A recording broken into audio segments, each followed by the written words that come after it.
Good evening and welcome to Chasing the Puck, episode 5, live on this Monday night. Thank you very much for everyone who has joined in and will be joining it, of course, and everyone who has followed, liked, subscribed on YouTube, Twitter. Now we hit the 4,000 mark. Facebook, Instagram, and of course now TikTok is one of the newbies that we've got now. Obviously, it's greatly appreciated, and obviously, it's always greatly appreciated as well that we see so many of you at the hockey weekends, that we go to games. Very lucky that we had Panthers fans, Steelers fans, Belfast fans coming up saying hi. Really good. Don't bite. So more than welcome for you guys to come and say hi. Greatly appreciated. And what another great weekend of UK hockey that we've just sat through and enjoyed. And tonight we get to dissect it, look at the good bits, the bad bits, the in-between bits, find out who's beautiful, talk about mascots, talk about video reviews, talk about DOPs, goals, saves, everything, you name it. We've got a little bit of everything tonight. So obviously, as always, the chat is open. If you want to drop us a message, say hi, any questions, any thoughts, queries or anything, just pop it in there in the chat. We'll have a look throughout the evening. And obviously let us know who you are, who you're supporting, and how you think your team went on this weekend. So looking at where we're going to start, last couple of weeks, we've just obviously gone on a little bit. We've had a bit of Clan, a little bit of Steelers, a little bit of Panthers, a little bit of some pieces. So this week, thought it'd be good to start off with the first game of the weekend, and that would be Friday night Challenge Cup Friday's game at the Vindico Arena for Cardiff Devils versus Manchester Storm. You got to look at that one. Obviously Friday night hockey. Love a little bit of Friday night hockey when you get the opportunity. It just kind of mixes in. Work's finished. If you don't work weekends, obviously my apologies if you work weekends. Bit awkward, but yeah, it's that Friday night feel. You've got you finish work, you're going out, food, drink, straight to the rink, and you've got a good game. Obviously, don't want to spoil it. Obviously, how much of a good game it was, but it's sold out. They've obviously done really, really well with selling out at the Vindico so far this season, and the fans are really in a good place. Really, really happy with the assignment and the signings that they brought in, and the way that the team's been playing throughout the pre-season Challenge Cup games and the league games as well. So. Really good team, really good start to the season for them. Manchester Storm, great on the road, looking at that home form. Hopefully, obviously, trying to get that in the next couple of weeks there. And, you just look at it and you think, two teams that, after last year probably, did really, really well. They wanted, obviously, a playoff push. Different reason, really. Devils got to the semis. Storm kind of looked like they were going to make their first playoffs and just didn't quite make it in the end, which was a shame because I think the way that they performed last season kind of benefited that they should have been there as the Final Four. But if you don't win your games, unfortunately, you can't win any prizes, which is not great. But, it's a new season, new coach, new roster of players, and they took on Cardiff on Friday. So without further ado, looking at how that game went, these are really good, really good taking the lead at the beginning of the game. You hit them once, then you hit them twice, make it 2-0 with Grant Herbert and Stephen Johnson getting the goal, bounce, beaten twice. There, you're thinking, obviously, 2-0, Storm, really great start. No bus legs. Obviously, Manchester or Altrincham almost made the mistake there to Cardiff. No bus legs on a Friday night for them. Get a couple of goals, bang, bang, straight out of the box. Really, really good. Great start to the game. Tyler Bush gets a goal, get Devils back quite quickly into the game. And then, as these things there, Storm just really kind of generated and did really, really well to obviously make it 3-1. And then looking at the new guys and everything that's coming in as well, big factor into this game. I mean, obviously, we're going to be mentioning him very shortly as well. Craig Martin makes them 4-1, within 30 minutes of the game, really, having a 4-1 lead against Cardiff, who, pretty much run an unbeaten run, had some really great performances in the last couple of weeks. You're kind of thinking, okay, this is a little bit, unexpected. Not a unwelcome one for Storm fans, I'm sure. But obviously, putting themselves in a position where they're being in a situation where you look at it going forward and really great. So, as we were covering that, that's absolutely fine. Thought it'd be really good to cover that, but there is some news that's obviously just come in while we're on the show. This is the best thing about it being live, is some roster changes. So 5 have just released in the last literally 30 seconds that Brian Pearce has been released. Everyone at the club would like to wish Brian the very best in the future. With this news, Flyers would also like to welcome Cameron Kenny to the club. He'll be our homegrown backup goalkeeper as we dress a full contingency of non-homegrown players. We can also confirm the Latvian goalkeeper Voris has signed with the club. The 24-year-old goalie was Latvia's award-winning World Junior under 18-20 and in 18-17 season, 19-20 season, and was recently playing in the Erste Liga with DVTK. Currently waiting his paperwork at this time. Tom Coolin has commented, I felt that we needed to add an experienced player in our goalkeeping depth in Voris.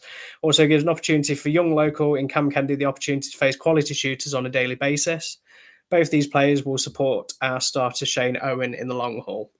So obviously that kind of breaks up a little bit, but that's the news coming out of Fife. That was going to be covered about the homegrown contingent, especially at the weekend when we talk about them and having no Brits within the lineup. But let's go back to where we were with Cardiff. So that's 5. So come back to those guys later. Of course, this is the proof that it is live and I'm just doing stuff, talking to you now.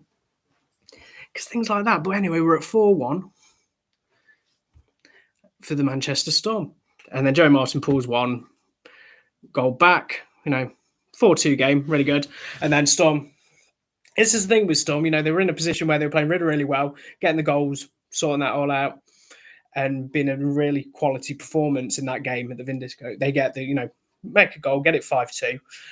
Joe Morrow gets the goal as well. But then the game kind of changed, if we're honest, from the 40. In the 47th minute, Reed Duke gets the goal. Storm ain't happy about it, in the circumstance, everything that's going there. It looked like, Barrow had pushed them in. Put themselves in a position there where, Germany looks like he's pushed into Verdinger by one of his own defensemen. So obviously that started a little bit of, up in the ante. People weren't very happy about that. And then obviously I'm sure you've probably seen the video online. I posted it and, Dops posted it in the end. So that's a little bit of a spoiler. Everything like that is Hewlett was ejected for a slash on Barrow while he was on the floor. Roughing as well. So it kind of gave Devil 7 minutes of power play in the game. But obviously, if you've seen the footage and stuff like that, it brought Dops bringing their new rule in that they would only produce a video for a three game ban. So they actually produced the video a little bit later coming out because obviously you've got the mechanics of everything to try and get processed and get ready and get it announced. Obviously the team knows, Storm did put out a little bit earlier in the day that they brought someone in to kind of replace it. So it's kind of, you knew something was happening. Obviously the league had to get the data, the analysis, the video, and getting everything set up and processed. If I'm honest, we kind of knew something was going to happen because, we were pretty much ready with the clip to go out at the same time, just until they needed to obviously release it. So that was released out.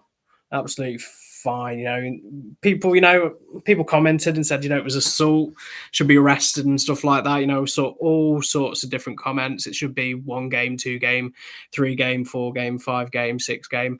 And of course, a lot of people go through with what they say about the roulette wheel of Dops. But, I think 3 games for what it was. I've seen some things that have kind of gone amiss. So if you watch the National League or anything like that, the kind of bans that they had last season, the way that they had processed their bans, there was like 14, 15 game suspensions. And obviously it never kind of filtered into the Elite League with 1 or 2 games to have the 3 games. Player that's been here before, not repeat offender, kind of sets the bar. But obviously in those circumstances, a slash as dangerous as it was, Not an ideal situation, unfortunately. But obviously, Devils, kind of put in that position, having that 7 minutes power play. Cole Sanford, 2 power play goals, and they pretty much, brought back the game level. Kind of, when you always say about games turning on their head and decisions by officials that kind of turn it one way or another, that's probably the proof in the pudding that it actually did turn itself on its head with having that kind of time and the team as capable of the Devils being in a position where they can push on, be a team that can develop and get those players that they wanted to, and Storm obviously under the cosh as they were. Really great performance up to that moment. And to go and points shared, disappointed, but you've kind of got to go again. When you look at it, everything that happened, Storm had that kind of back against the wall mentality. The goals go in, but just as they get a face off violation, minor inside the 15 seconds of the game, going into the overtime for the Devils. They obviously had that, it's like 15 seconds, but that emphasis of Storm, everything that's happened, having the lead and the way that they've been performing as well, and being as good as they have been during that game on Friday. Ryan Hughes gets the goal in overtime with his shot going, saved by bounds. Hubert wins it with 83 seconds gone. Unfortunately, you're probably really disappointed that, you're getting a face-off violation in such a degree that you're just kind of a little bit like, you've kind of got back into the game. No one could have expected the turn of events that was going to happen and the amount of power play time to get back into the game. And when you get back into the game, that game management that comes in to be like, okay, we are in the ascendancy now. The momentum is forward towards us. We're at home. The fans are behind us. The noise, the places are rocking. Obviously, seeing the footage and everything, the videos from 13 as well, credit to them, the noise that they brought. They could have easily been, 5-2, shouting, being on Twitter and everything, and just, so-and-so out, so-and-so can't play like this. Haven't missed Clan. Missed 5, a little bit of 5, because that was breaking news that came in between. And then obviously when you look at that as well. But, Storm, really great performance as well. That home form, needs to have a look at. We're obviously going to talk about that shortly. But, unbeaten on the road. 3rd straight win away from home. Can't really, complain with that as well. And then just a really good game. I'm looking forward to see some Storms games news in the coming weeks. But so breaking news, Byron Priest is no longer at 5. And they've got Cameron Kenny, who is now in, local lad. And then they brought Latvian Voris in netminder for Clan, not for Clan, but for Flyers. So just some roster changes or anything like that. Just kind of hit literally a couple of minutes as we came live. So I just read out the statement. It's on Twitter. I'm sure that, unfortunately, I'm not looking through Twitter at the moment, so I can only imagine what the comments and everything like that is going on at this moment in time. But so that's Friday out of the way. Friday's game, Storm, Devils, 6-5 overtime. Really good performance by both teams, if you think about it, really. And then that kind of sets out the stall for the weekend. So we'll keep with the Challenge Cup. So next game that happened on the Saturday, obviously with the times and whatnot, is let's actually go to Fife. I think it's only fair. Fife was a team that, was looking at it with, how many Brits that they had and how many lines that they were playing and, the performances. I think a lot of people after the last weekend from the Fiefdom side of things was just unhappy, just the way that the team were playing, the amount of shots that were on Shane Owen over a weekend and, kind of being that one-man stopping crew to try and do it, 80 plus shots against Devils. And, considering the scoreline, they kept it in. Someone said to me in the week, a bit surprised he's not been snapped up by one of the other teams. But I think obviously, credit to him that he stuck around for long. He has put himself in, the appearances and being a stalwart for Fife. I mean, it must not be easy for him to be playing, every single night and being in a position where he's just going to face a lot of shots. But credit where credit's due. Saturday night, Challenge Cup, Dundee Stars come into town. And I would say, though, for everything that's been said over the last couple of weeks of what they're saying about Five's recruitment, how many Brits that they've had.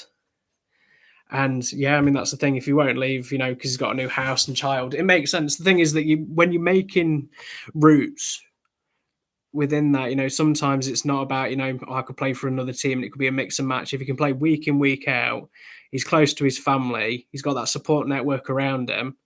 Credit to him, absolute credit to him. I'd love to be in a position where, I could have all those things and be, content to have happiness within the job and just be there week in, week out in a place that you love.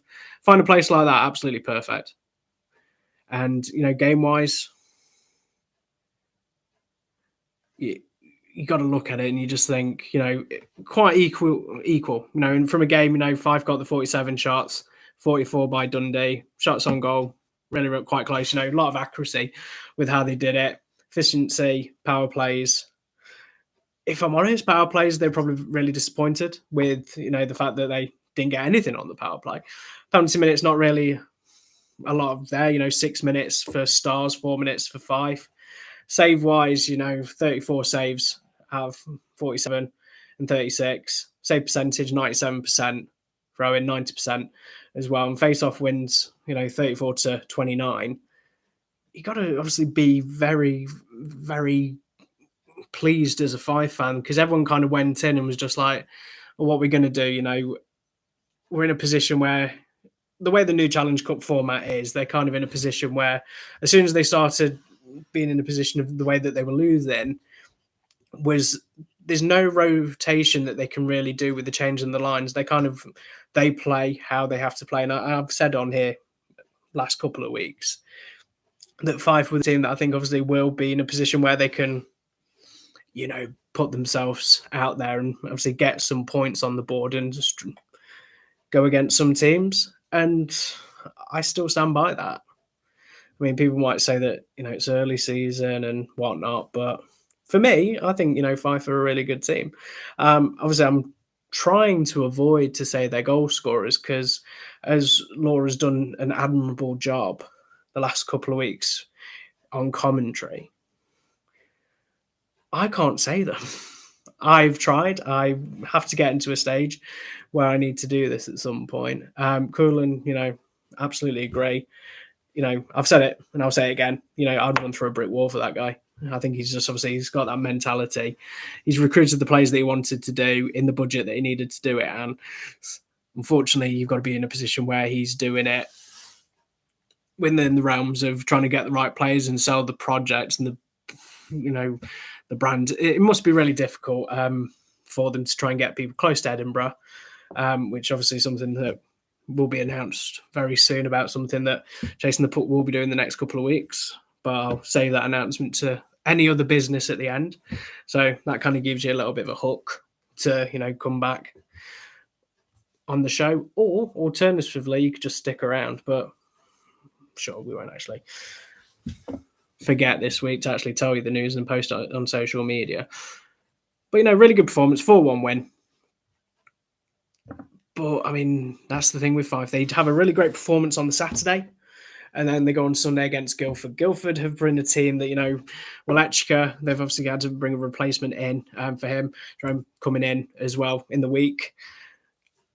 But then they obviously go against them on Sunday, travel to Guildford, those bus legs as well, playing with such a short bench that you are and how many lines that you're playing to go down to, from Fife to Guildford and, the way that they have their time in. So it's a little bit later. So traveling is a little bit more courteous for them and a little bit more easy to do it rather than trying to get there for a 4 o'clock face off. Not been on a bus that long, if I'm honest. But I don't know, obviously, how that journey is and how tough it must be. I'm not a player, so I couldn't really say it's not a tangible bit of information, really, because I've been on a bus. Please, obviously, don't say I've not been on a bus before. But I've never played 60 minutes of hockey after being on a bus. So I generally have no idea how that's actually going to work out for them. So, I mean, it's a really good game. I did post on earlier about the goalie interference. Let's not be around the bush. Some people have had their comments with is it or is it not? Fully, for me, I think it is goaltending interference. But at the end of the day, it's the officials that make the decision. Did it affect the game? Steve Pye kind of said that, would that have changed the way that the game would have been? Would it have put it into a different perspective? I think, really, Ryan Tate scoring, a little bit penalties here and there as well. They get the equaliser with CG as well. Go for the timeout. A little bit of taking a bit of penalties. Kyle Locke getting tripping, abusive official penalties. They come back. Jake Colger, how great he was for Devils last year. He's getting the goals ready. New signing, Jack Jacom comes in, hits the ground running straight away, makes it 3-1. Timeout. Ethan Strang, really good signing. Seeing his name in about everywhere. And I think that's the thing with Guildford at the moment is that they look like they're a team where, on paper, never a thing to say on paper, but when you look at it, those top lines and how well that they can do as a team, they are in a position where they can, I think, very easily top four in a decent campaign in the Challenge Cup, playoffs as well. But I think, obviously, with McAdam and everything like that and how they have been playing, it's still early in the season. That's the thing. We talk about this, who are the runners and riders, who's going to perform well. And, I mean, to be fair, the league's not even not really starting until this weekend. Other teams joining the party.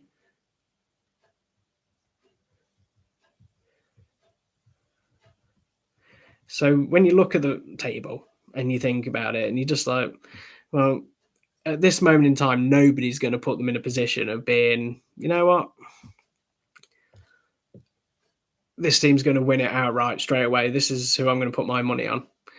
Never bet, boys and girls, because it always goes wrong.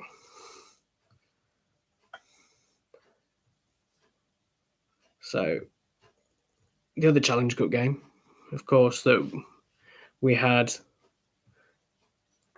the fun to enjoy on Saturday was a trip to the local rink as well, which for me is the Motorpoint Arena. So obviously coming back to that, Panthers versus Steelers on a Saturday night. And this is the thing that Panthers, the last time we spoke, been on a run, 4 games on the bounce. They, performances wise, net minding, defending, forward, scoring goals, they've been actually really impressive. And, looking at for Steelers fans going into that game, listening to what people have said and being in a position with, the CHL, the Challenge Cup and everything, they kind of was in a position that we're looking at a proposition against Panthers.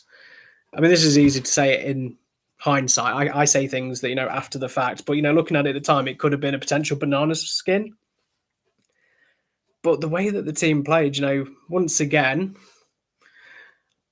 Steelers with their knack for scoring early. Minute in, usually gets a goal with Diffley and Watling with the assists. And, this is probably one of the first times I actually had my camera ready to go and actually in position to capture the goal. Shameless plug. Obviously, the video is on social media, so if you haven't watched it already, watch it. But I did get it. Actually, it was right for the first time in a long time. But, that's the thing. Noise from both sides, Panthers fans, Steelers fans, was really, really nice. And seeing a lot of, before the game, that's the thing, is that I'm very lucky that I get to see the best of both worlds. And, I was very welcomed over at the area when I was looking at the warm-ups over.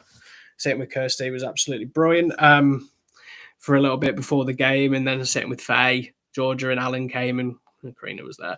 But, just being in that area of obviously listening to the music. Admittedly, the music kind of went off for a little bit. One thing I will say is how awkward it was during the warm-ups to see the players skating, doing obviously it's their routine. They do everything as they always do in silence because obviously you can hear every ping, every bit of skate and everything like that. But just having no music, in the nicest way, having the music on gives you that ambience of getting in the mood of the hockey. But it was just very surreal seeing both teams, just no music there, just everything. You could hear rustling, people slurping their drinks and everything like that. You could hear people talk rather than having the big bangers and everything like that going through. But great to be the arena. I will say, obviously, if anyone hasn't been to the Motor Point Arena yet, is that the chip stand is still there, the fish and chip stand, and it still smells as glorious as it always has. So if you've not been yet and you want to go to the Motor Point Arena, that's one thing that I would say to highlight is go and smell the fish and chips. It's an experience. But going back to the game, this is obviously a Panthers team that looks very different under the stewardship of Danny Stewart. They go down one goal very early on in the game. I've seen games where Steelers will push on, or Panthers will just struggle, or the fans will get a little bit on edge, or just to start their murmurings. And it didn't feel like that at all. Quite simply after that, Sauceman gets a penalty. Panthers have some good chances, end-to-end stuff, good backwards and forwards. I mean, that's the thing with that game is, it wasn't very stop-start. Both teams really were gunning for it and going for it. And credit to Panthers, taking that goal down, didn't take it lying down. The belly wasn't tickled. They just went straight up with a roar, with Tim Doherty getting a goal, and Stephenson with the assists. So, I've seen Panthers teams throughout the time where they've just been, in a position where they lose a goal, their heads go, and then it can easily be 2, 3, or 4-0. Credit to them. They obviously fought back, did really, really well to get the goal back. But when you're in a position like that, you've kind of obviously got to hit the ascendancy and try and take it from them. Because, Steelers, speaking to Steelers before, during, after the game, they kind of felt that they weren't as good as they have been the last couple of weeks. And it was kind of a situation where, it wasn't the way they were playing or the strategy or the lines or anything like that. I just feel like the circumstances they went into with Panthers of playing a team that has been, on such a good run since the preseason games where everyone said that they all should be sacked and the coaches should be sacked because they didn't win that much in preseason, actually showed their mettle as well. And credit to them. Obviously, I say that is that, basically under a minute later, Valley scores, assisted by Robert Dowd. Two people, obviously, that kind of bleed orange, come and get a goal straight away. Those two work together, really good. 2-1. Kind of game just hits on its head. There's a little bit of spark points. After the whistle, after save from the netty, a lot of people just going in a little bit more. You could just see it getting a little bit feisty. A few little niggles here and there as well. And I can say niggles this week because I have blocked the group chat for the next hour. So it's muted. So if anyone starts pinging messages to me, I won't be able to see it after last week. So thank you, Jake, for that reminder as well. But, hit them, boom, boom, boom, slash him, rough and check in. Kind of leads it into the period where there's always going to be a little bit of hit action points. Second period goes in, that's the thing. Start early, start well, get your feet in the ground, try and hit those penalties, try and get through. Everyone back on the ice, fresh ice. Obviously, I know that people say, why do they do the Zamboni and then they have a skater on afterwards? But it is fresh ice as well. And Panthers get the equaliser 2-2. Hembran gets it, hits it as well. Really good finish.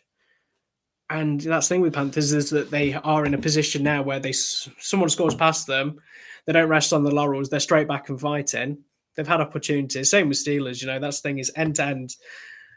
And as Steelers have been posting today about the best Steelers-Panthers moments that they've been posting, this is a game that kind of has those moments where both teams, are playing and it knows what it means to the fans on both sides. And then, of course, the next thing that happens is penalty shot, Brandon Whistle. There was a few people around me that obviously was looking at the penalty shot at that time that thought he went too wide or he was going too slowly. So it was actually quite gratifying to see him, bury it in the back of the net after all those people were just very critiquing a penalty shot. I'm not sure how many of those people that I heard say it have done a penalty shot before. But obviously, I'm not going to name any names of who might have said that during the game. But, really, really exciting period there. Penalty shot wasn't on the bingo card. Somebody decided to take penalty shot off the bingo card who will remain nameless. But, of course, that happens. Perfect. 3-2 goes into it. Delay game, Matt Spencer goes through. Tetlow gets hit for tripping. And this is the bit that's obviously the problem, is that Panthers do the timeout. So third period, nothing really happens. It's kind of just that, Steelers get through the game, try and game management. Panthers is obviously trying to chip away at the time, trying to get the opportunity to try and get the equalising goal. So I go to try and get some content for the end of the game by changing positions where I've been most of the evening. So I'm walking through the concourse thinking, okay, it's a couple of minutes left. Timeout by Panthers, perfect time to get where I need to get to. And then there's scores of Panthers fans just leaving. And I was thinking, why are they leaving on a timeout? That seems really weird to me. I mean, obviously I know the trams and Goose Fair and everything like that. I know what the goose means to people in Nottingham. I thought that's where they might have been going. But no, I missed the empty net goal by Kevin Tansey. And apparently, now obviously I can't really talk about it much, but it was obviously kind of identical to the playoff final goal against Belfast. So I missed that, unfortunately. But yeah, it was 40. And then, of course, I get to the other side thinking, okay, this is a minute to go, whatnot. And then Sam here gets a goal. Net is empty again. Really, really situation where the third period was obviously both teams just getting to the end. And then within the space of a couple of, well, not even a minute really, you get one goal, you get the other, and finishes a 4-3 game. But, considering that it's Panthers obviously losing their winning run for the season, I think everyone would look at it and say that, considering performances that I've seen against against Steelers, Nottingham against Steelers, is in the past, it's kind of just been a foregone conclusion. And I know that going forward, there's a lot of things that Panthers fans can start looking at going forward and being proud of, and the way that they're performing, the way the netminder situation. Obviously, we're going to hit rock shortly with the Coventry game, but defensively to be down with an injury and the way that the defence is playing and the forwards getting goals, not just obviously the normal regulars, is that a lot of people are playing and getting opportunity and getting scoring chances and points on the board. So there is probably one thing that we have to address, is that going on to the game this Saturday at the Utilita, it is the opportunity for the Steelers to go 20 games in competitive games against Panthers winning. Obviously, I don't want to jinx anybody, so obviously I'm going to keep it in the realm of neutral side of things. But, I've seen those performances from Panthers where they've obviously it's been a foregone conclusion. Different coaches, different players, same outcome. I've seen the Steelers. I mean, obviously, Steelers have a different kind of situation given that the way that last year was, with the Grand Slam in the road blokes, never winning, never losing 2 in a row in that roster. Probably, to be honest, Saturday was probably the closest that Panthers have come in a competitive game in a long time to take points off them. So, I mean, it's going to be an interesting game. But the way that Steelers have played the last couple of games, especially with obviously what people are saying about the CHL fatigue, is they'll be up for it and they'll be ready to go. And then it kind of leads into Sunday, because obviously really cool. Neil's just arrived and said thumbs down. So he knew that obviously we were going to be coming to Steelers versus Belfast. And obviously I did say earlier, I was very welcomed by the Belfast fans that were at the Utilita and said hi to them. So it was really courteous of them to come and say hi to me and not give me too much jip, to be fair, which was actually really courteous and really kind of them. So I think they're all waiting for now, really, if I'm honest. So, yeah, I mean, Sunday, Steelers versus Belfast. I mean, a game on paper that I think a lot of people, neutrals and people have been kind of chomping at the bit at to see so early in the season. Because obviously, I know that normally when it's Steelers versus Belfast, they've been in a position where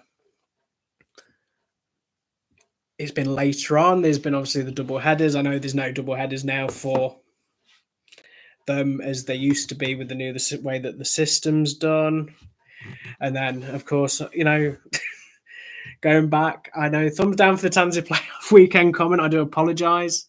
Obviously, I will apologise again for the video that I posted with that you woke up to on Sunday.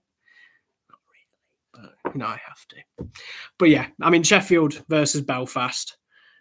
It's been a game that I've been wanting to see. A lot of talk about the way that Steelers have recruited, bringing the players back, the CHL, the new players that they brought in.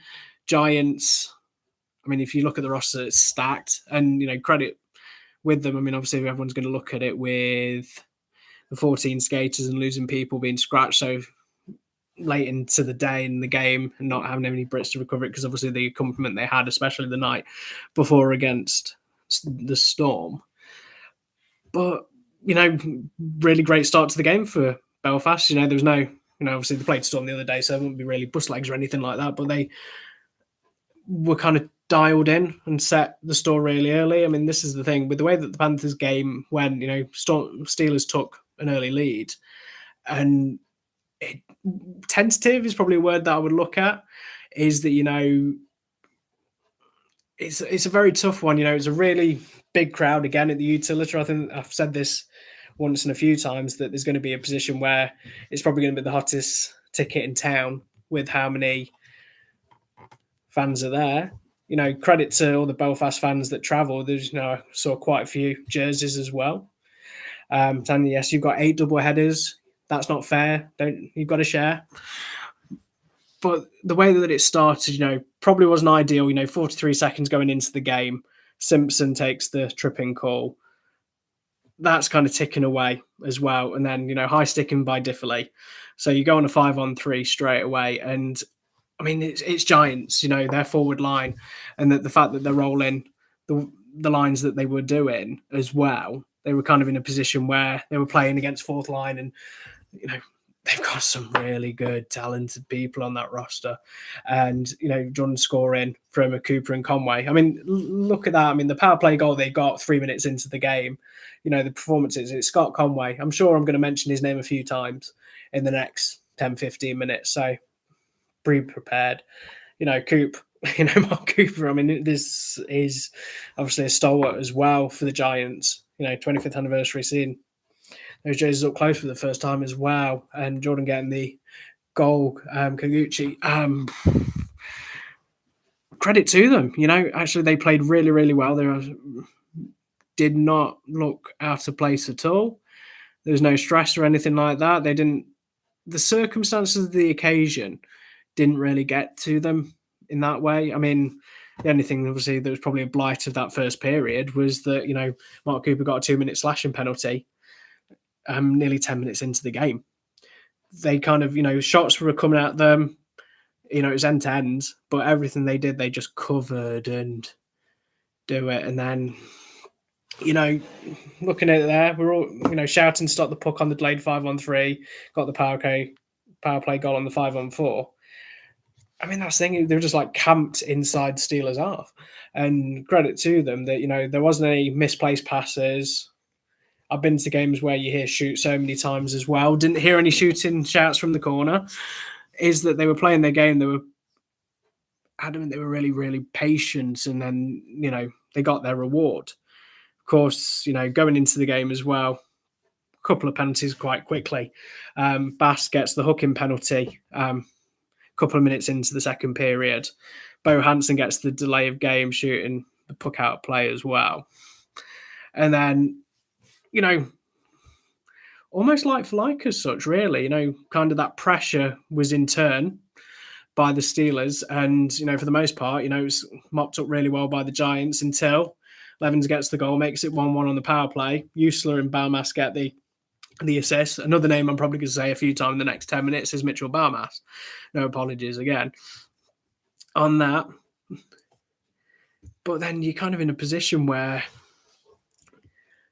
when you see teams fighting the way that they do and being in a position where I've seen it where people are just kind of hands up in the air, fine. It's power play and we're on the penalty kill and it's not.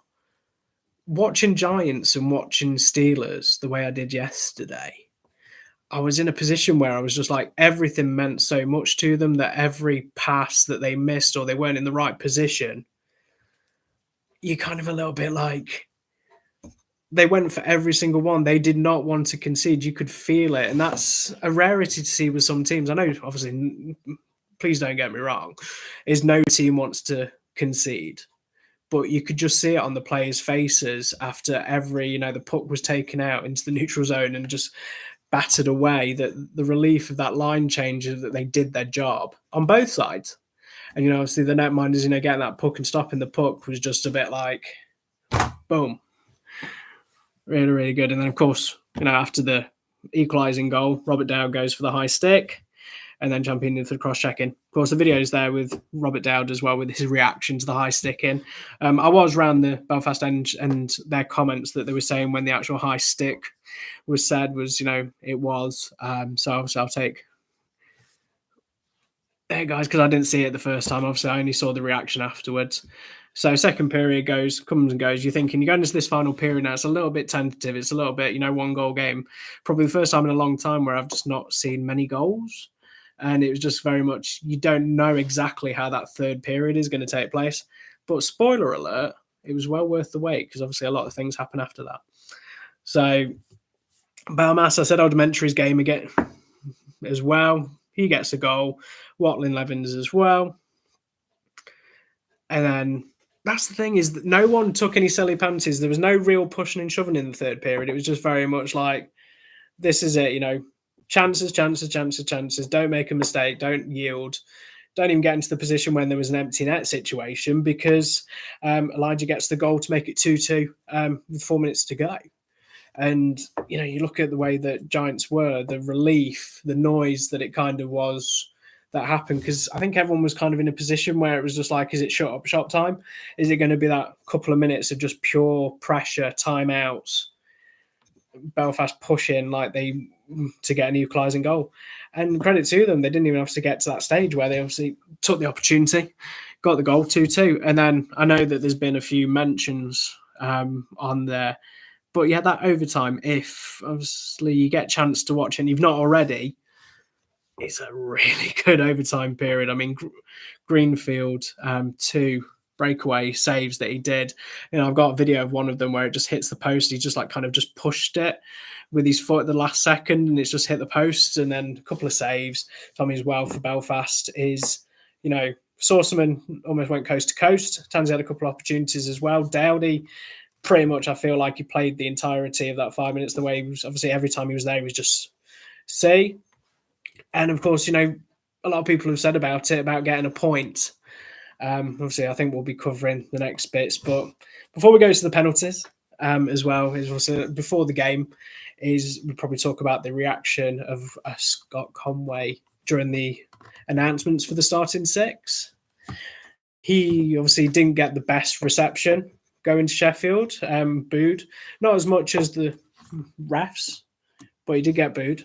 And obviously that kind of set the scene of, that pantomime villain kind of vibe.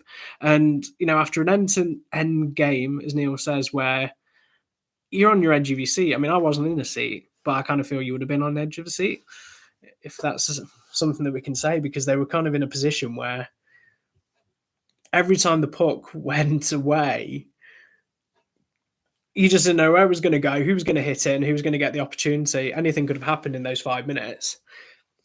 And then you get to the shootout. And, it's behind the goal for that period. Yes, Ben O'Connor usually gets, so it kind of was in that situation there with the boos and whatnot. But yeah, being behind the goal with Belfast, obviously had the Belfast fans just to the side of me. And, the rigmarole of it, obviously, misses and stuff like that, the saves, the boos and the cheers. Conway comes up, of course, gets the goal. I'm at the angle, so I can't actually see it if he was shushing or just staring at a few of the fans. Don't quote me on that. But he enjoyed it. Given the circumstance that he took goal, and people normally see a shootout that once you've got the first goal, there's a lot of questions that need to be asked of when is that the winning one? When are you going to do it, and everything like that? And a couple of chances there by them and Baumas. Going to say his name a lot in the next couple of minutes, so I do apologise anyone who has any issues with that. But he gets goal. Credit to him. The way he plays and the way he is actually as a player with that ability to take a pen shot the way he did, not once but not twice but thrice. That's actually really, really impressive. Ben Lakes as well. Let's not take away, the skill that he actually does, the last minute of the release and getting it down with Greenfield to actually get it in and get the goal. And then obviously goes shootout, rotation, won't lie. Completely forgot that the order was changing. And I was wondering why there was a Steelers player on the ice at that time. Obviously, that's something for me to remember going forward. But yeah, Baumas again. Obviously, missed opportunity as well. I was hit it again, and then Conway goes for it again, and then you're kind of in a position where if you're going to write a script, when you obviously these like Hollywood movies or these TV shows and stuff like that, is that you're kind of in a position of there's certain players within that kind of not players in the players, but in a situation where if there was a name of a person that you wanted to be for that to happen to, even if obviously the roles were reversed and he was the game winner, is that either regardless, he's going to be a hero for Belfast and he's going to be the villain for Sheffield. Won't lie, going forward now, I feel like every game, be it if it's going to be in Belfast or if it's going to be in Sheffield, if you ever wanted a little bit more of a needle, I think this is obviously the match, the spark that's going to set it off. Because obviously, if you're not aware and you're obviously listening to me now, I'm sure a lot of people might be familiar of the comments after the game. Obviously, let's be level with the fans and everything like that. Everyone was commenting here and there. And I know that obviously my thought process is, do you tag a player in a post like that? I don't think you do, but obviously that's prerogative. I mean, I tag teams and players into posts and stuff. So I'm not one person who can obviously judge with relation to it, but being in a position there, unfortunately, you're in a situation when you play in this league that regardless of what happens, you're going to be, I'm not answering that question, is that you're in a position where I know a lot of people have said it today about should he, is there a mandate in contracts about bringing the league or the team into disrepute, if I can actually say the word, which would probably be ideal. But yeah, I mean, as far as there, is he did it with conversations about the referees, and now he's done it there. In your opinion, a half was stupid and the other half ugly. I would say that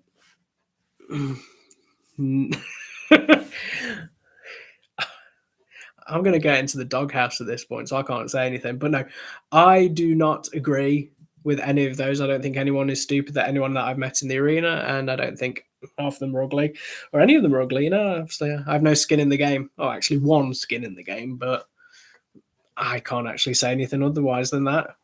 So put in the comments below if that was a good save, and if I'm in the doghouse and I'm going to be sleeping outside tonight, let us know. I mean, it's one of those things, you get the bits and comments as there as well.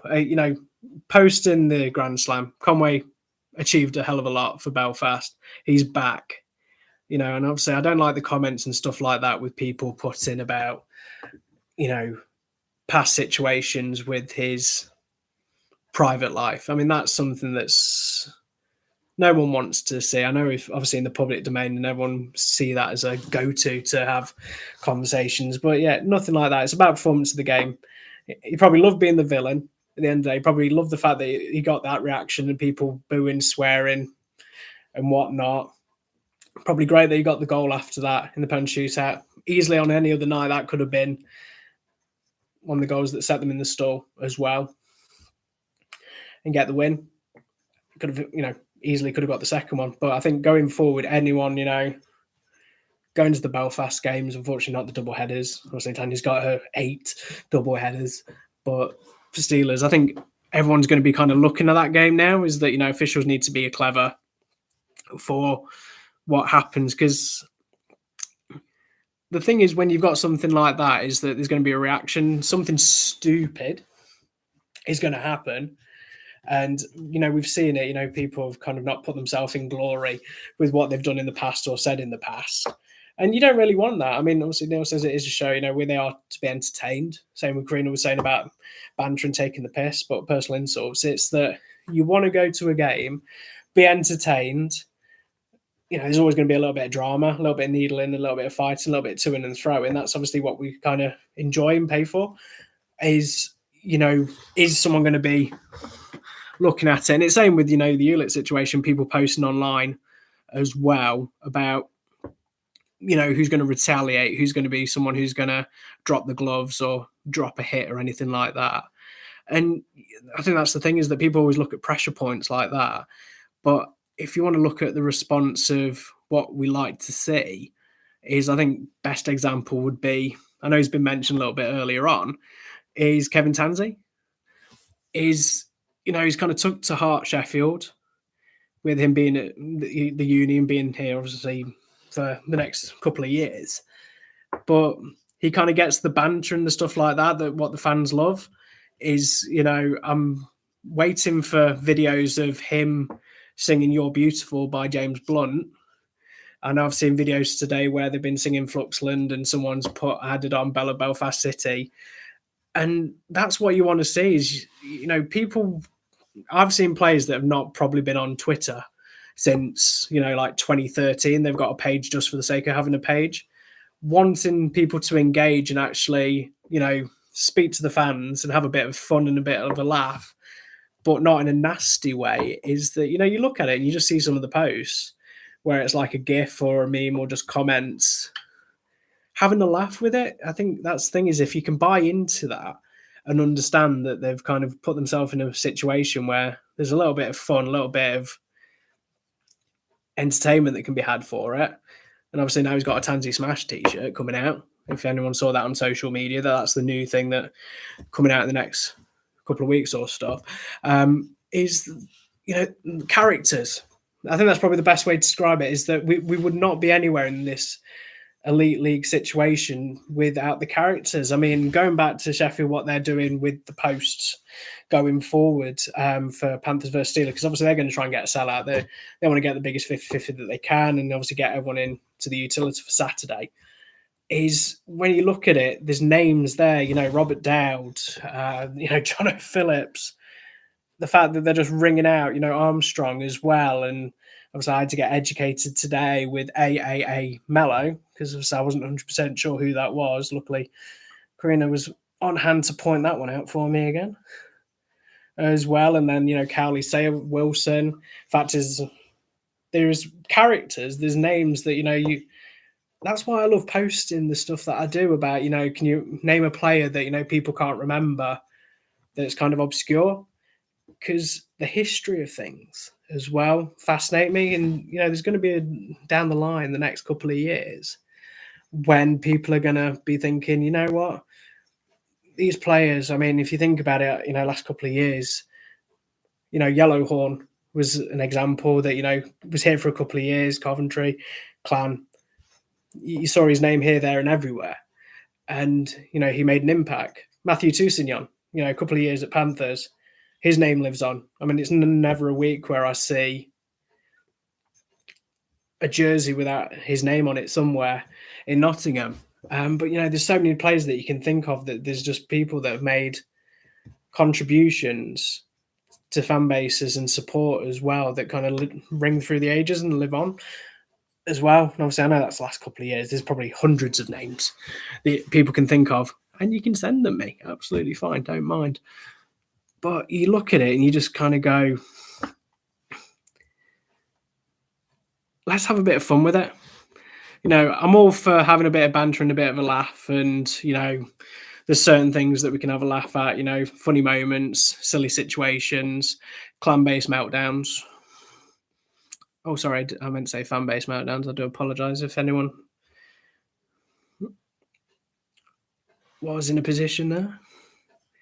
And you're kind of there and you think, we all put our money in certain ways. You've got to look at the travelling. Obviously, for me, I know there's been comments in the last couple of weeks about the fact I've only been in Nottingham and Sheffield. Obviously, unfortunately, don't drive in a position that I can't do it, but I can announce that, in the next couple of weeks, I will be going to a game in Fife. So the end of October, I'm taking the trip. So bus to Edinburgh, train to Kirkcaldy, then then game, absolutely fine. Watch the game, do the bits and pieces that I need to do. Then back to Edinburgh Airport, stay pretty much overnight at Edinburgh Airport, fly to Belfast for 3 hours, and then Belfast to Nottingham. The easiest way to do it. But the fact is that I'm trying to get content for Chasing the Puck by going to different parts of the country.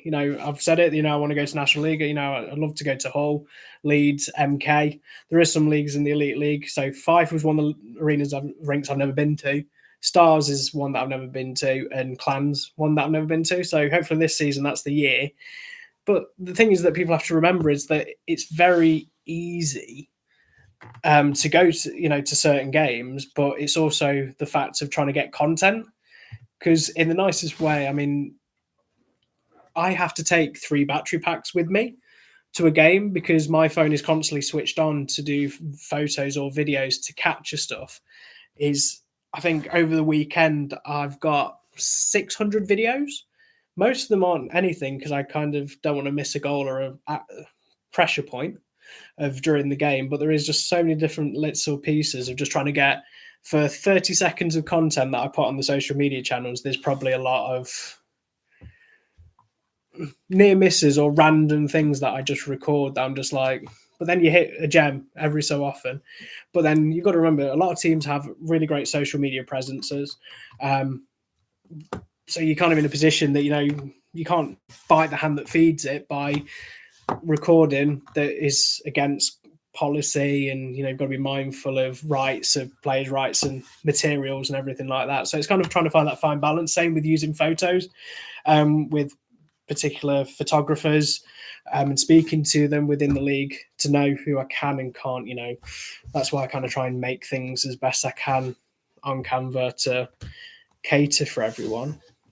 And Tony, that's actually a really great one. I might hold you onto that one because I'd love to go to Clan, if I'm honest. I would love to go to Glasgow. But, that's the thing. It's a very tough thing. And, last couple of weeks I've been asking people, because this is the thing.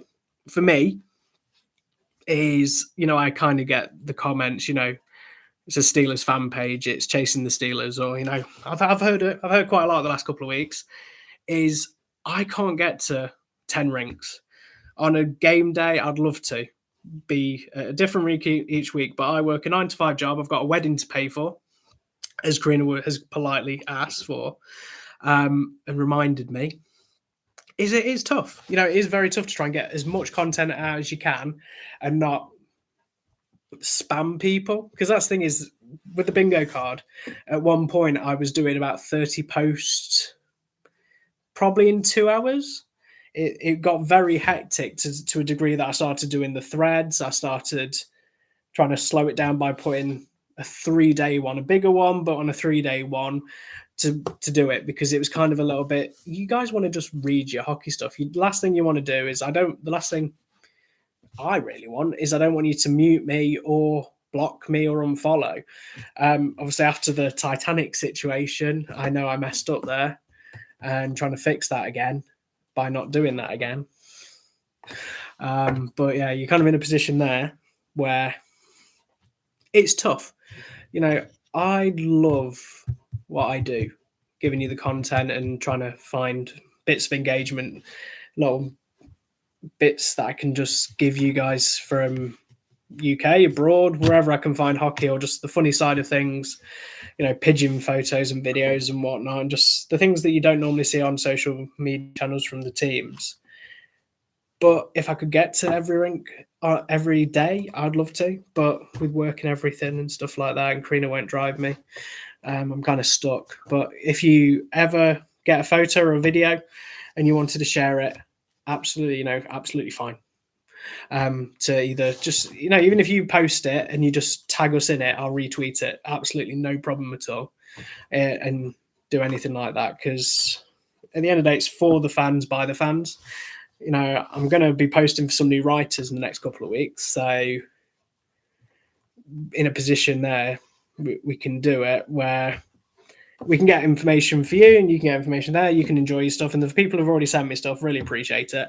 And thank you. Obviously, it's a little bit awkward when people send me stuff in Nottingham when I'm already in Nottingham to try and use stuff. But, anything that you guys do is a big help, because it's a community thing. And the last thing I ever want to do is I want to be one of those people that's like, oh, donations and stuff like that. Never going to do it. It's a situation, money off my own back. I'm happy to pay for the tickets, venue, whatever I need to do, just to make sure you guys get everything that you want to. So that's good. So obviously I'm going to be coming down to the clan bit in a couple of weeks' time to come and say hi. Which kind of leads me into the next one. I suppose we're going to, obviously, it's been an hour.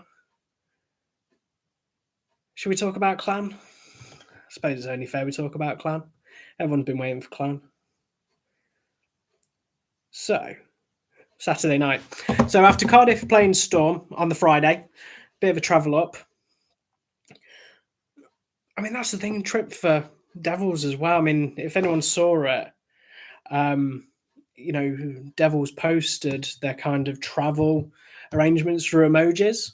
And, that's something really good from a social media point of view, because a lot of people don't realise the kind of ins and outs. I know people make fun of the bus travel side of things and put themselves in a position where it's, why don't you fly? Why don't you do this? Why don't you come a day early? And, the way that certain games fall in a weekend and stuff like that. I mean, it's a tough travel. I mean, if you think about the game finishes, so if we break it down, finishes about 10, debrief, sweat down, massages, whatever they need to do. You're probably looking at midnight, 1 o'clock. What time do they have to leave from Cardiff to go to Glasgow? Do they obviously have a stopping point where they can have a couple of hours to be off the bus before they have to go back on the bus with the equipment, go and get the equipment, go and get the warm-up, go and get the training, play 60 minutes. I stayed the night in Clan. You've obviously got the Sunday off because you played Friday, but don't envy them. Really don't envy them.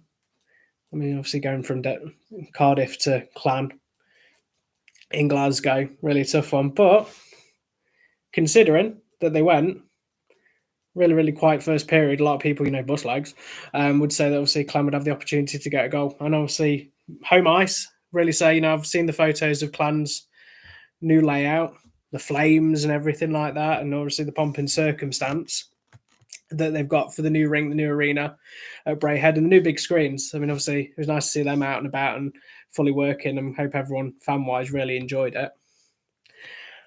And second intermission, you go into the first intermission 0-0.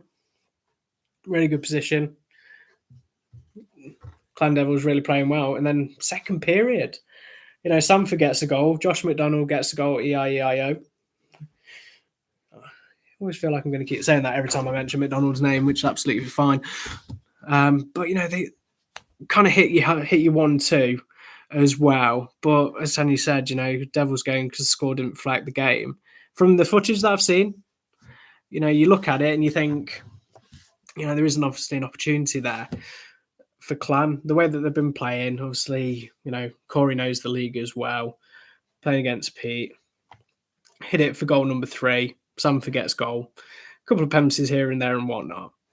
And then, they hit the power play goal with less than 30 seconds to go in the game. They're not getting shut out at home. I know a lot of people would kind of obviously be a little bit perplexed if that happened during the weekend game, especially with the first game at home, because a lot of people don't like to be 5 past and get shut out. But I can only go and say the way that Clan have been playing the last couple of weeks, it's been a massive improvement as well, and being in the kind of position where I feel like from what the team was last year, the way that they've recruited, bringing Hayden back as well so late on, um, having Cade come into the team, is there's a lot of potential there within Clan. And I feel like more push comes to shove, especially with Wednesday as well, next game that they've got on the list, which obviously Panthers coming to town, so I think that's going to be a really great game if you think about it. That seems like an opportunity there where they can start collecting points, start doing really, really well, processing everything, systems in place, especially being at home again, get the kinks out of the system. They know the fan base that's going to be there. I'm sure that's not the Bring a Buddy game now, from what I remember, unless that's changed. But you're kind of in a position where really, really good team and been actually quite exciting to see how they get on. But it's still early in the season. I mean, remember when everyone was putting their predictions of who was going to be the top 10? Now we're starting to see these games and we're starting to see, everyone was thinking Blaze was going to be the team that was going to hit that one. Now they're obviously hitting something, kind of doing all right. Five having their ups and downs. Stars a little bit hit and miss. Of course, we always said Devils, Belfast and Steelers, there or thereabouts in one particular order or not. So the fact that they've kind of just done that and done it in such a way is actually really, really quite impressive. And I think they're just going to go about the business. Not many meltdowns, unfortunately. But we all can live in hope. So, of course, go through that. Clan didn't get the win on Saturday at home, but next game for them. And that's the thing. You kind of get the opportunity to, it's not really travelling too far. I mean, from Dundee, Clan to Dundee. But if you think about it, I mean, looking at that game, unfortunately, I didn't have an opportunity to see how much game-wise in real time. But from what I was reading, it seemed like it was a little bit an interesting one. I mean, another game is a neutral that you want to expect as well, really, really on Breckville getting a goal, within 6 minutes of the game. And then obviously backwards and forwards, Finley gets a goal. I know some people were saying that he should have been scratched. And that's responding kind. So first 10 minutes, getting a 1-1 game. A couple of penalties here and there, but end-to-end stuff for Stars and Clan. And obviously, given the circumstances, Clan going down with an early goal, to come back, it's probably a lot easier team talk going forward to go into the second period. Jameson gets the goal, makes it, one goal ahead, goes again. Finley gets another goal. Really, really, really won. And then, there's the fight just to break it, black end of the second intermission with Nick and Xavier going for the fight, which is obviously, some people obviously want to see a fight. I don't know how much that was building with the way it was going to go. But, given the circumstances, Clan Gary Hayden makes it 4. And then, of course, that's less than 5 minutes to go. So it's 4-1 to Clan, third period. Hayden makes it the 4th goal, less than 5. So obviously this is me just wrapping it up because obviously it's near the end of the game. Minute later, there was a goal. Elba just scores in 56 minute. 56 minute, literally straight after the restart. Sideroff gets it, so it's 5-2. Nearly 57 minutes. Jonathan McBean makes it 5-3. And then Zachary makes it 4-5 in the 59 minute. And, you've got to give credit to Stars. I mean, obviously, I know you're saying about the lines clicking as well. But Dundee, credit where credit's due. They didn't take it lying down, especially at home, being as down on the scoreline there was. Of course, they did, the empty net as well, trying to push for it. They did it twice and trying to get the success as well. But they were in a position where, to get a couple of goals and to get it a little bit squeak bum time for Clan. Yeah, a little bit of fun that one was. But that's probably a good game that I'd like to watch again.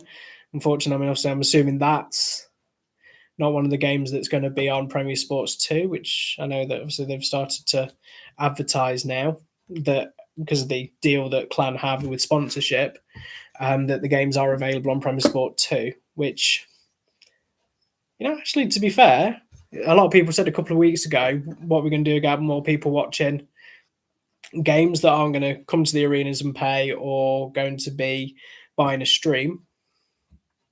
But these are the people that, 10 o'clock at night, you can't sleep. There's nothing else on. No Coronation Street or anything like that. You're just bored. You want something to watch in the background. Football's kind of finishing. Don't know if there's any snooker, cricket, or anything like that late night. Pop the hockey on. That's the kind of thing, is that, you're in a position there where people are going to start watching it. How we can be in a position where this is what we always wanted, people find it on YouTube, people finding it somewhere down the line on something that gets them involved. If a couple of people watches those games and just kind of gets the itch and just starts to watch it, and if that can slowly build, you've got to give Clan some credit for having something as an idea as well of that to do it, to bring fan bases in. And this is what I said about it, what kind of teams and players that they would have for either the live games. But it's the same with Notts TV. I mean, if you think about it, YouTube, I've always said about having the games on demand at some point where you could watch a full game, because it's very difficult, because the world of DVDs and VHSs where you could used to get a game and stuff like that, is some have the fact that you bought it so you can watch it again on some of the streaming channels, but there's probably some games that are lost in the ether. I mean, I was looking today because I was trying to look for the low parliament bench clearance for Panthers versus Steelers, obviously to post, favourite memory. And I couldn't really find it. But there's just certain bits like that. You see clips, you see fights that kind of stand the test of time, which are still online. But there's probably a lot of games that you can't find anywhere, which is sad, but it's kind of the way it is. But the fact it's on Premier Sports now, and then some people can go in, you can kind of put yourself in a position there. But that's Glasgow Clan. Obviously, watch them tonight if you're not already. But let's go to the Coventry Blaze. So Saturday, Coventry went to Guildford away in the Challenge Cup, 6-0. I mean, that was one that was a bit surprised, because that was another one where I was at the game and it was like, people were messaging saying, "Oh, that's your 5-pass post, that's your shutout post, all in one evening." It doesn't normally happen in the same game, if I'm honest. Travis Brown, last year with Belfast Giants, really good to get a goal so early on as well. One thing that obviously fascinated me, when they did the bench for the autograph signings, they had Norris, they had Tedesco, but they didn't have Travis Brown. I thought, wouldn't that have been a perfect one to be? You could have had all Belfast people, or couldn't you have waited until you were playing Belfast at home and have all those three players on the autograph table for any of the people that travelled to Guildford to get any signatures on the Belfast stuff? Obviously, it probably didn't work with Tedesco, but that's probably the reason why they didn't do it. But yeah, I mean, that's the thing is Coventry, one goal, Tate gets second, Avara gets third. Really coasting a bit there as well. Avara gets another goal. Ganucci gets another goal. Tate again. 6-0. Blaze are probably not happy with that performance, which obviously is a given because no one wants to lose 6-0 away from home. But, Blaze have obviously performance-wise, especially after last week where they kind of put it to the sword against the Steelers, to be in a position where they got through. Obviously, he could have won it in overtime, and then obviously it's a lottery when it comes to pen shootouts anyway. They're probably a little bit like the consistency, but that's obviously going with the age of the players that they've got. They've got some really good talent, everything. And then obviously what I'm going to say in a second kind of puts through that, performance-wise, they might not have the game that they want against Guildford, but then they easily rock up at home on Sunday against the Panthers, go 2-0 down, but that's the thing. I was in a position where I was at the, watching the game from afar, thinking, okay, Nielsen scored, great for Logan. After the last season that he had, he's getting the opportunity and getting these goals. Did it against Guildford as well. Sam Herr, name that obviously we're going to see, captain as well. But then the comeback, Chase gets a goal, Michael Rigush gets a goal, 2-2, and I'm kind of a little bit thinking the second period, Panthers normally when they're in a position like that, they kind of haven't in the last couple of weeks haven't been conceding. But to go, the way that they did, kind of shut up shop, a bit of shock to the system in the second period, especially of course with it being Kevin Moore and Danny Stewart. Roles reversed. First game for Danny back at the Sky Dome as well. Go into overtime. Always a lottery with overtime as well. But then to obviously get the shootout win. It wasn't a shootout win, it was overtime win. Yeah, I was going to say. That one there, 3 minutes into overtime. I was going to say it's last week. Coventry was last week on a shootout. This one, they obviously hit overtime. Obviously, it's a lottery. Doherty gets the goal and puts it in a position where they do it as well and get a win. And given the circumstances of obviously against Steelers the other week, with the day that they had and obviously next playing them, they wanted to obviously hit the bounce back. So that covers every game for that. So let's have a look at the questions that everyone's put, if there's anything there.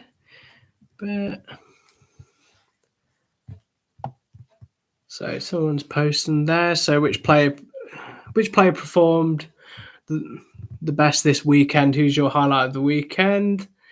I mean, I would have to be honest and say Mitchell Barmas is the player that obviously really impressive to hit. The pressure of hitting 3 penalty shots the way he did and the skill that he brought upon them, just saying, because it was up close and personal, maybe it was, but, given the circumstances, the way that he did, to hit them and to go back to back to back with pressure mounting as well as he did, credit to him. Villain. Okay, someone's put who's the villain of the weekend. That's a little bit anonymously. Okay. So I think everyone wants me to say Scott Conway or Lauren Hewlett with obviously what happened with the Dops kind of things. But obviously I'm not going to give you a definitive name. So good luck with that. Let's have a look. So, that's an interesting one. Your predictions for next week. So that's a little bit under the cosh. Okay, so Wednesday, Glasgow Panthers. I'm going to say it's going to be a Panthers win, but it's going to go to overtime. Okay, so Manchester Coventry. If I'm honest, Manchester, I seem like they obviously, for the last couple of years, where they've built a team to be as dominant as a home as they can, have they produced a team that can't play in the home rink, considering how well their performances have been away from home? Got to look at it that way and just say that, I'm probably going to say that Coventry are going to snatch that one. Don't think it's going to go to overtime or shootout, but I think they're going to win in regulation, but just a 1-goal game. Conway says either ugly or stupid. He has to be your villain. I'm not going to say anything there. And then let's have a look. So 5th of October, Belfast versus Cardiff.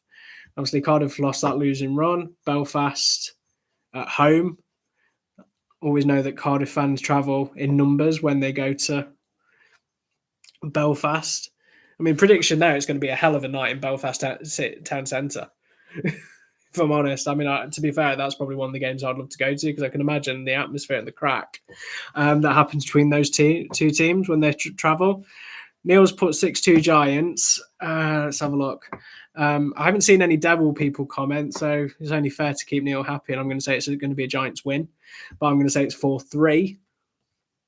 If I'm honest, because it's just entertaining. Hopefully there's a fight. Hopefully there's an ejection, bit of drama. So next night, Coventry Guildford. Okay, two teams that I have looked at and thought, expected a little bit differently. I'm probably going to say Guildford get the win on that one. Especially, obviously, people would look at it and go, well, 6-0. So there'll be a little bit of a revenge factor. But no, I think Coventry will score a couple of goals. But I think that one's going to be 5-2. If I'm honest, I just think the way that Guildford now are hitting on, don't want to say on fire, because obviously that's just a very cliche thing to say. But no, I just think Guildford will just have a little bit too much for them on there. Glasgow versus Dundee. Okay, so Tan, you're here. I haven't seen any Dundee fans, so I'm going to say Glasgow get the win on that one. But score-wise, I think it's going to be 3-1. If I'm honest, I think obviously after saying that you guys were not going to beat Panthers. I think Clan get the win home from home, and it's actually really good that they obviously you wait for so many games at Clan's Arena at the shopping centre, and you get 3 on the bounce. So obviously, I hope that's just a little bit of home comforts.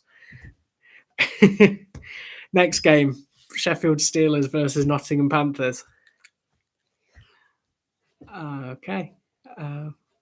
Is everyone's... It's okay. The system's not working. It's looking like it's crackling. Might have to end the stream here. Is everyone okay? Everyone's signal okay? Damn it, that didn't work. Okay. So who's going to win this one? It's going to be Sheffield. It's going to be Sheffield. They're going to hit 20 games in a row. I'm sure they've got something made up, graphic-wise. It's good for the meltdown. It's good for the banter on Twitter.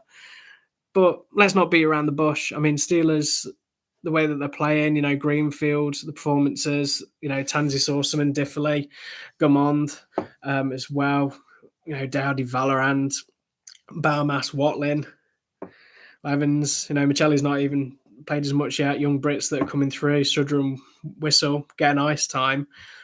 If you look at Steelers, I feel like they're in the position where they're probably going to win. It's probably going to be a lot closer than what people have expected. There's probably going to be a little bit of an area where I think Panthers are going to take the lead, and it's going to go into that little traditional false sense of security. Because I've always said this, is that when Panthers take a lead against Steelers, it's not if they're going to concede, it's when they're going to concede.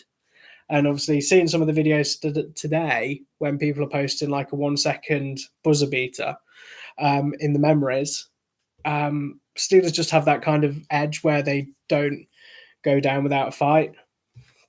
So I think that's going to be a Steelers win. Sorry if anyone is unhappy with that decision, but I've got to be honest.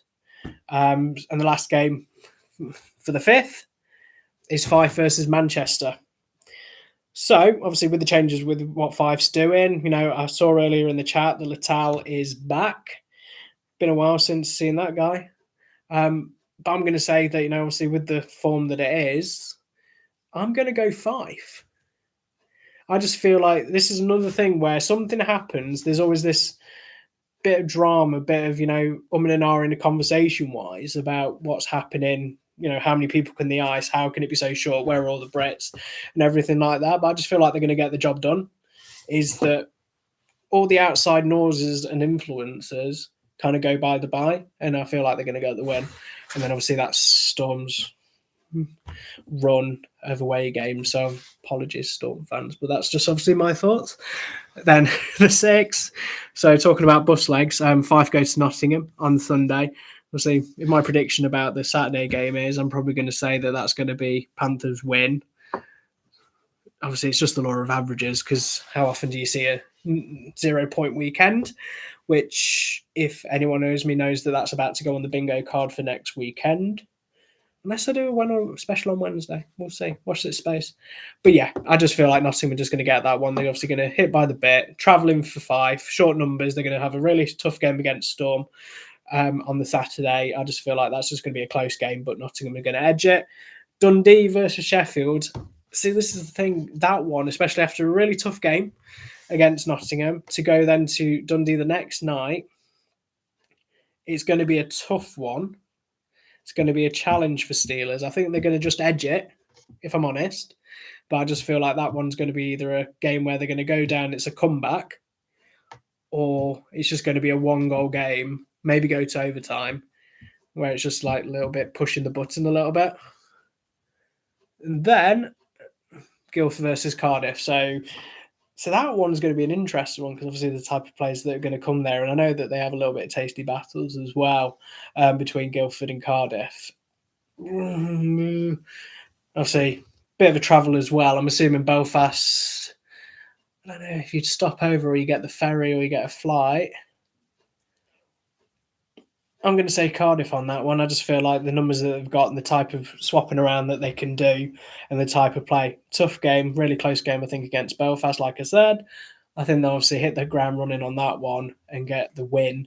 But it's going to be close. It's going to be a feisty one. Probably get Dops involved in a couple of fights. But that's what people want. And then Karina says problems about Dundee is having to go straight to Switzerland after. I mean, yes, I agree. Flying to Dundee and then going to Switzerland, it's probably a bit of a culture shock. But it's going to be a tough one. So, all being well, unless there was any other questions or anyone wanted to add anything to this piece before I hit it, I'm going to close this evening's proceedings. Obviously, I'm just going to say thank you very much for spending the time with me this evening.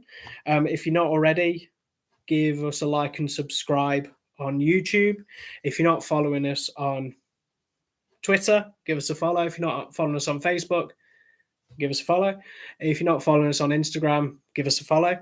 And now I have to say, if you're not following us on TikTok and you haven't got TikTok, download TikTok and follow.